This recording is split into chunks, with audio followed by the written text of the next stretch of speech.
Hello student, welcome to my YouTube channel. आज की इस वीडियो में हम पढ़ेंगे class 12th MP board general English lesson 3, जिसका नाम है ए फादर्स लेटर, जो कि लिखा है विलियम हैजलिट ने। विलियम हैजलिट का एक ऐसे है जिसका नाम है on the conduct of life. उसका एक पार्ट है ये लेटर। ये लेटर वो अपने बेटे को लिखते हैं। जिस तरह से एक पेरेंट्स क्या एडवाइस देना चाहता है अपने बच्चे को, अपने लड़की या लड़के को, तो वो एडवाइसेस यहाँ पर है। एज ए पेरेंट्स अगर हम देखें, एक पिता होने के नाते किस तरह से वो अपने सन को एडवाइस देते हैं। जिस तरह से आप अभी 12th क्लास में हो, 12th पास आउट करके कहीं बाहर पढ़ने जाते हो, दूसरी जगह जाते हो, तो आपके पेरेंट्स भी आपको कई सारी एडवाइस देते हैं। तो वैसे ही एक पेरेंट्स होने के नाते विलियम हैजलिट क्या एडवाइस देते हैं, चलिए देखते हैं अपन। माई डियर लिटिल फेलो, ये ग्रीटिंग है जो कि हम लेटर में अक्सर लिखते हैं। तो फेलो मीन्स होता है आदमी या व्यक्ति। तो वो अपने लिटिल मतलब छोटे है बच्चा, इसलिए वो बोलते हैं कि मेरे छोटे बेटे या बालक, you are now going to settle at school, अब तुम स्कूल में सेटल होने जा रहे हो। यानी कि इनका बेटा जो है अभी स्कूल में जाने ही वाला है, अभी तक स्कूल वो नहीं गया है। And may consider this as your first entrance into the world, और कह रहे हैं कि ये संभवतः तुम्हारा पहला ही कदम होगा इस दुनिया में, मतलब घर से बाहर निकलने का तुम्हारा पहला कदम होगा। As my health is so indifferent, जैसा कि मेरी तबीयत ज़्यादा ठीक नहीं रहती है। Indifferent means not very good health, ये बहुत अच्छी नहीं रहती है। And I may not be with you long, और हो सकता है कि मैं तुम्हारे साथ ज़्यादा लंबे समय तक ना रह पाऊँ। I wish to leave you some advice, the best I can for your conduct in life. जीवन में तुम किस तरह से कंडक्ट करोगे, बिहेवियर करोगे, किस तरह से तुम्हारे जो आचार विचार होंगे, उसके लिए मैं तुम्हारे लिए जो बेस्ट कर सकता हूँ वो एडवाइस या वो सलाह छोड़कर जाना चाहता हूँ। Both that it may be of use to you, ये दोनों ही होंगे, या तो ये तुम्हारे लिए यूजफुल होगी, उपयोगी होगी, एक तो ये हो जाएगा। And as something to remember me by, और दूसरा ये कि इन एडवाइस के थ्रू तुम मुझे याद भी रख सकते हो और याद कर सकते हो। तो दो मकसद होंगे इन एडवाइसेस के, एक तो ये तुम्हारे काम आएगी और दूसरा मेरी याद भी ये दिलाएगी। I may at least be able to caution you again my own errors if nothing else। इन एडवाइसेस में वो बोलते हैं कि ज़्यादा मैं कुछ नहीं बता पा रहा हूँ, केवल मैंने जो अपनी लाइफ में एरर्स की है, मतलब गलतियां की है, सिर्फ उन गलतियों से मैं तुम्हें कॉशन मीन्स सावधान कर पा रहा हूँ, और इसी लायक में या इसी योग्य में हूँ, ज़्यादा ज्ञान मुझे नहीं है जीवन का। As we went along to your new place of destination, you often repeated that you durst say that they were a set of stupid, disagreeable people, meaning to the people at the school। School में people का मतलब जो बाकी बच्चे हैं वो तुम्हें मिलेंगे। जैसा कि हम तुम्हारी डेस्टिनेशन यानी कि तुम्हारी मंजिल पर पहली बार जाएंगे, तो तुम अक्सर ये बात मेरे सामने रिपीट करोगे कि वो जो लोग हैं या वो जो स्टूडेंट वहाँ पर तुम्हें मिलेंगे, है ना, वो डस्ट होंगे, मतलब तुम ये कहने की तुमसे ज़्यादा हिम्मत करते हैं, मतलब है ना, तुम्हारे सामने वो रोब दिखाते हैं, वो स्टूपिड टाइप के हैं। और डिसएग्रीएबल पीपल है मीन्स तुम्हारे साथ वो सहमत नहीं होने वाले हैं या तुम्हारा विरोध करने वाले वो लोग हैं। इस तरह की तुम मुझसे बातें कहोगे सबसे पहले जब तुम स्कूल जाओगे। You were to blame in this, और तुम इस तरह के कई सारे ब्लेम क्लेम करोगे। It is a good old rule to hope for the best, यहाँ एक सबसे अच्छा पुराना नियम है कि आशा से बढ़कर कोई चीज़ नहीं है, या आशा ही सबसे बेहतर होती है, आशा रखना चाहिए। ऑलवेज माई डियर, हमेशा मेरे प्यारे बच्चे, believe things to be right till you find them to the contrary, जब तक वो चीज़ें सही होती है, जब तक तुम उनको अपने आप के विरुद्ध ना समझो। एंड इवन देन, और उसके बाद, इंस्टीड ऑफ, इंस्टीड मतलब के स्थान पर, instead of irritating your self against them, इसकी अपेक्षा या इसकी जगह कि तुम उनको, उनके खिलाफ अपने आप को इरिटेट करो, खुद को गुस्सा दिलाओ या खुद गुस्सा हो बाकी स्टूडेंट के against. Endeavour to put up this, endeavour to put up with them as well as you can. तो एंडेवर का जो मीनिंग हो रहा है, एंडेवर का मतलब हो रहा है कि बहुत हार्ड, है ना, या जोर से या मन से जो है तुम्हें ये प्रयास करना है, जितना तुम कर सकते हो उतना, कि तुम उनके साथ मिलजुल कर रहो। If you can not alter them, यदि तुम उनको बदल नहीं सकते, अल्टर मीन्स उनमें चेंज लाना, तो वो कह रहे हैं कि या तो तुम उनमें बदलाव ला दो, या तो तुम बाकी स्टूडेंट को बदल दो, और तुम अगर उनको बदल नहीं सकते हो तो तुम्हें थोड़ा सा धैर्य रखना होगा, थोड़ा सा पेशेंस रखना होगा, और अपने आप को फोर्सफुली कंट्रोल करना होगा। You said you were sure you should not like the school where you were going, तुम बिल्कुल ये भी कह सकते हो, और इस चीज में तुम पक्का होकर ये कह सकते हो कि मैं उस स्कूल में जाना नहीं चाहता। दिस वॉज रॉन्ग, और ये गलत था। जो भी तुम ऐसा कहोगे तो ये गलत रहेगा। What you mean was that you did not like to leave home, इस चीज में तुम्हारा कहने का मतलब क्या है कि तुम स्कूल छोड़ना नहीं चाहते, सॉरी घर छोड़ना नहीं चाहते हो, या घर छोड़ के स्कूल जाना नहीं चाहते हो, इसमें अच्छी बात नहीं है। But you could not tell whether you should like the school और not till you had given it a trial, परंतु इससे पहले कि तुम एक प्रयास ना करो, एक ट्रायल ना करो स्कूल जाकर, तब तक तुम ये निर्णय नहीं ले सकते कि वो जगह तुम्हारे लिए अच्छी है या बुरी है। तो एक ट्रायल तो बनता है, पहले स्कूल जाओगे तभी तो पता चलेगा कि वो जगह अच्छी है या बुरी है। अदरवाइज, अन्यथा you are saying that you should not like it was determining that you would not like it, अन्यथा तुम अगर सीधे बोल दोगे तो तुम एक ओपिनियटेड माइंड हो, मीन्स तुम पहले से पूर्व निर्धारण कर चुके हो, पूर्ण धारणा बना चुके हो पहले से ही कि मुझे वहां पर नहीं जाना है, और ये चीज इस बात को डिटरमाइन करती है कि तुम उस जगह को पसंद ही करना नहीं चाहते। नेवर एंटिसिपेट इविल्स, कभी भी बुराइयों में मतलब बुराइयों से एंटिसिपेट नहीं करना है, यानी कि उससे कोई आशा नहीं रखना है। और because you can not have things exactly as you wish, और ना ही आपको इस चीज से शिकायत करना है कि चीजें जैसा आप चाहते हो वैसा आपको नहीं मिल रही है। Make them out worse than they are though मेरे स्पाइट एंड विलफुलनेस, ये सिर्फ जो चीजें होती है वो तो क्या होती है, मेरे मीन्स ओनली, और स्पाइट मतलब के बावजूद, मतलब आपकी विलफुलनेस मतलब जो चाहते जो इच्छाएं हैं उसके स्थान पर ये विपरीत होती है, तो हम शिकायतें करना शुरू कर देते हैं।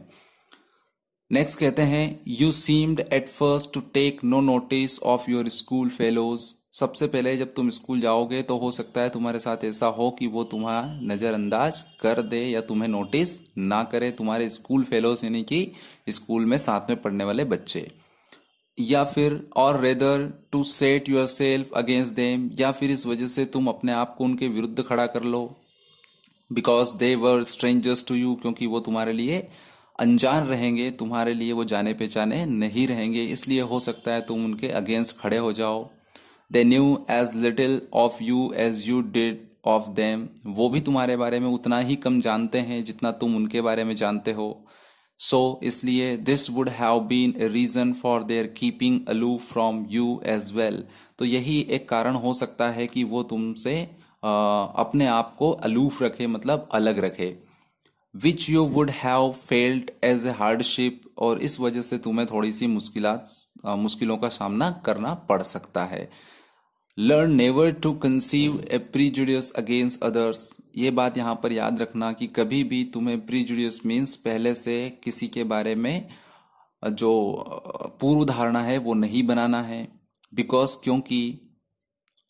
क्योंकि you know nothing of them, क्योंकि उन लोगों के बारे में तुम कुछ नहीं जानते हो। जब उनके बारे में आप जानते ही नहीं हो तो पहले से आप पूर्वाग्रह नहीं कर सकते।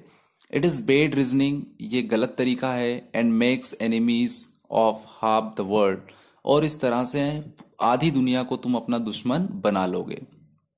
Do not think ill of them, उनके बारे में इल मतलब बुरा नहीं सोचना है।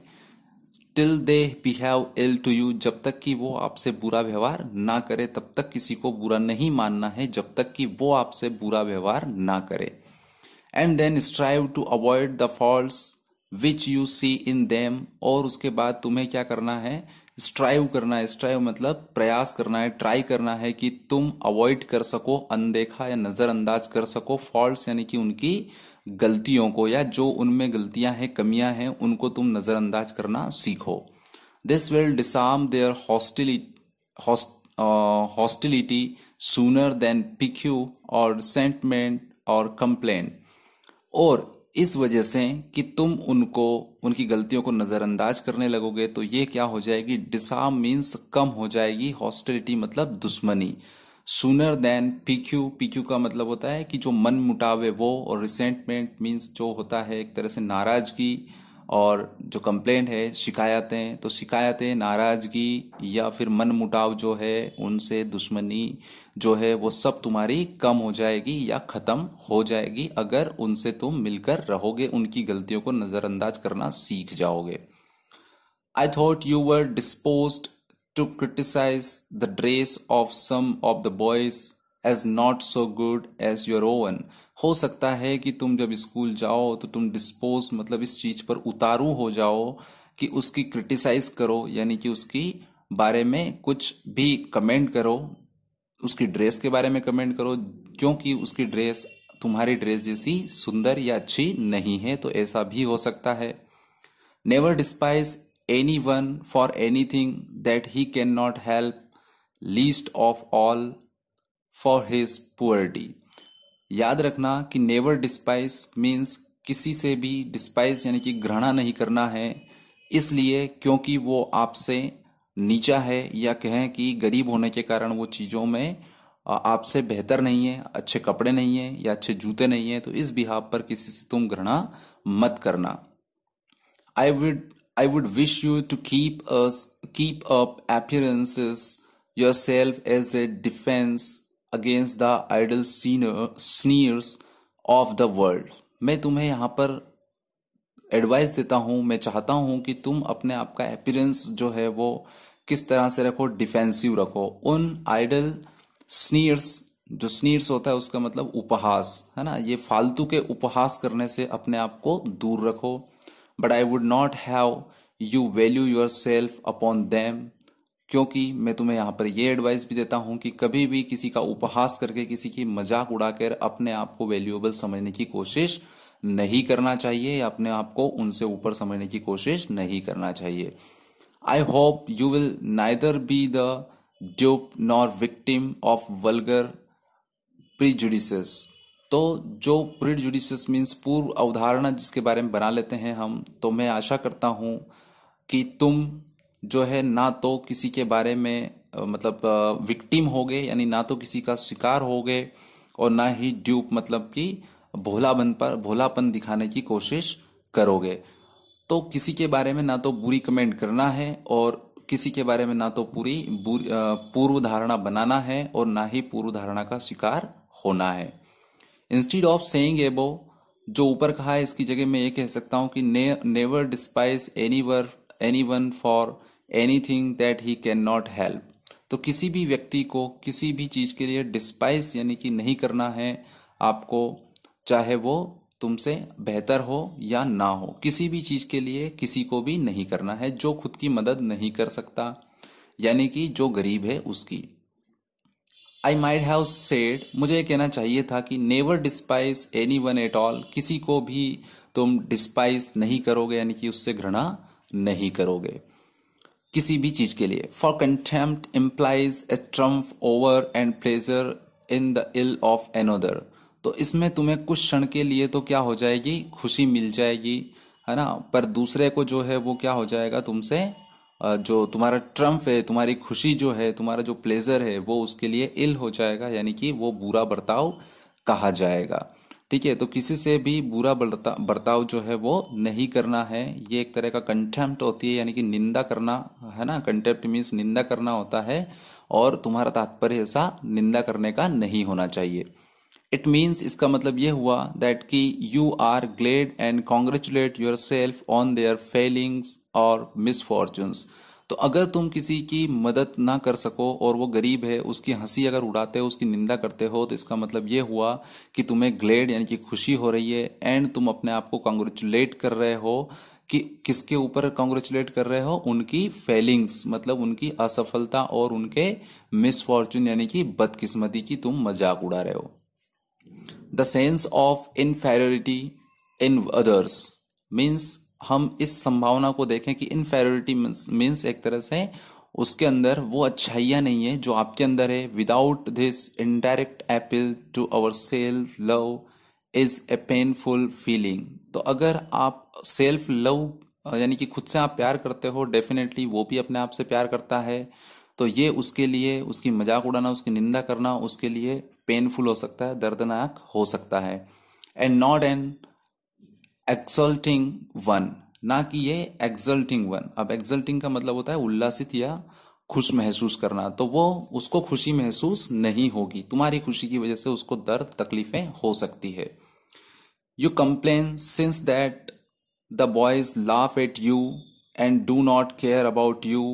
तुम ये भी कंप्लेन कर सकते हो कि जो बच्चे हैं, बॉयज है, वो तुम्हारे ऊपर हंसते हैं और तुम्हारी केयर यानी कि परवाह नहीं करते हैं।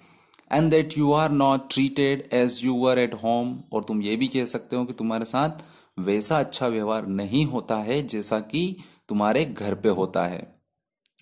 तो my dear, that is one chief reason for your being sent to school. तो मेरे प्यारे बच्चे, यही एकमात्र कारण है जिसकी वजह से हम तुम्हें स्कूल भेज रहे हैं। To inure you betimes to the unavoidable rubs and uncertain receptions you may meet with in life। तो क्या रीजन है कि घर पे तो अच्छा व्यवहार होता है, और राइटर बोल रहा है, विलियम हैजलिट बोल रहे हैं कि बेटा यही तो एक कारण है कि हम तुझे स्कूल भेजना चाह रहे हैं, ताकि तुम क्या कर सको, टू इन्योर, है ना। इस इन्योर का मतलब होता है कि तपना, है ना। तो तुम एक मतलब जीवन के सच्चे जो मायने हैं उसमें तप सको, जीवन की जो सच्चाइयां हैं उनसे जूझ सको, है ना। यू बी टाइम्स मतलब पहले ही मैंने ये चीज उसके बारे में सोच ली है कि तुम्हें मैं तपाना चाहता हूं जीवन की उन कड़वे अनुभवों से जो तुम्हें जिंदगी में मिलने वाले हैं या जिंदगी में तुम्हारे सामने आने वाले हैं। You can not always be with me, तुम हमेशा मेरे साथ नहीं रह सकते हो। एंड परहैप्स, और शायद it is as well that you can not, और शायद ये भी अच्छा होगा कि ये बेहतर भी होगा कि तुम मेरे साथ नहीं रह सकते हो, ये बेहतर भी होगा। But you must not expect others to show the same concern about you as I should. और इसका मतलब ये तुम कभी ये आशा नहीं रख सकते दूसरों से कि जैसा मैं तुम्हारे साथ व्यवहार करता हूं वैसा वो भी करेंगे। You have hitherto been a spoiled child and have been used to have your own way a good deal। तो तुम्हें बेहतर क्या होगा कि जो बेहतर है उसको तुम अपना रास्ता खुद चुनो, है ना। हिथर्ड मीन्स जो होता है वो होता है अब तक तो मैंने तुम्हें रास्ता बताया, लेकिन इसके बाद जो है वो तुम अपना रास्ता खुद चुनो, यही तुम्हारे लिए बेहतर होगा। Both in the house and among your play fellows, है ना। तुम्हारे घर में भी तुम अपने रास्ते काम करो, और तुम्हारे प्ले फेलोज यानी कि जो साथी जिसके साथ तुम खेलते हो उनके साथ भी तुम अपने हिसाब से निर्णय लो। With whom you were too fond of being a leader, जिसके बीच में तुम चाहते हो कि उनका लीडर बन के रहो। But you have good nature and good sense, परंतु तुम्हारा नेचर और तुम्हारी समझ बेहतर होना चाहिए। And will get the better of this in time, और यही एक समय है जिसमें तुम इसको बेहतर कर सकते हो। You have now got among other boys who are your equals। अब तुम उन लोगों के बीच में जा रहे हो जो तुम्हारे बराबरी के होंगे, और bigger and stronger than you, या फिर तुमसे बड़े और ज्यादा ताकतवर होंगे। And who have something else to attend to besides humouring your whim and fancies, और वो लोग कुछ और हासिल करने, अटेन करने आएंगे बिसाइड्स किसको छोड़कर, ह्यूमरिंग मीन्स मजाक जो आप करते हो उसको छोड़कर, और योर वीम्स, और वीम्स का मतलब होता है जो सनक रहती है एक तरह से वो। एंड फैंसीज मतलब जो पसंद, तो तुम्हारी पसंद नापसंद और मजाक इन सब को छोड़कर वहां पर तुम्हें कुछ और भी हासिल करना है। And you feel this as a repulse or piece of injustice, और हो सकता है तुम्हें यही चीजें छोड़ना पड़े, और इस छोड़ने के प्रति तुम्हें ऐसा महसूस हो सकता है कि तुम्हारे साथ तुम्हें खदेड़ा जा रहा है या तुम्हारे साथ अन्याय हो रहा है, तुम्हारी पसंद नापसंद का ध्यान नहीं रखा जा रहा है। But the first lesson to learn is that there are other people in the world besides yourself. परंतु तुम्हें यहाँ पर एक चीज ये भी ध्यान रखना है कि दुनिया में तुम्हारे अलावा भी कई सारे लोग हैं। तो सबकी पसंद जो है वो पूरी नहीं होती है, सबकी नापसंद भी पूरी नहीं होती है। तो सब तरह की चीजें होती है। तो ये तुम्हें यहाँ पर पहला लेसन सीखना है।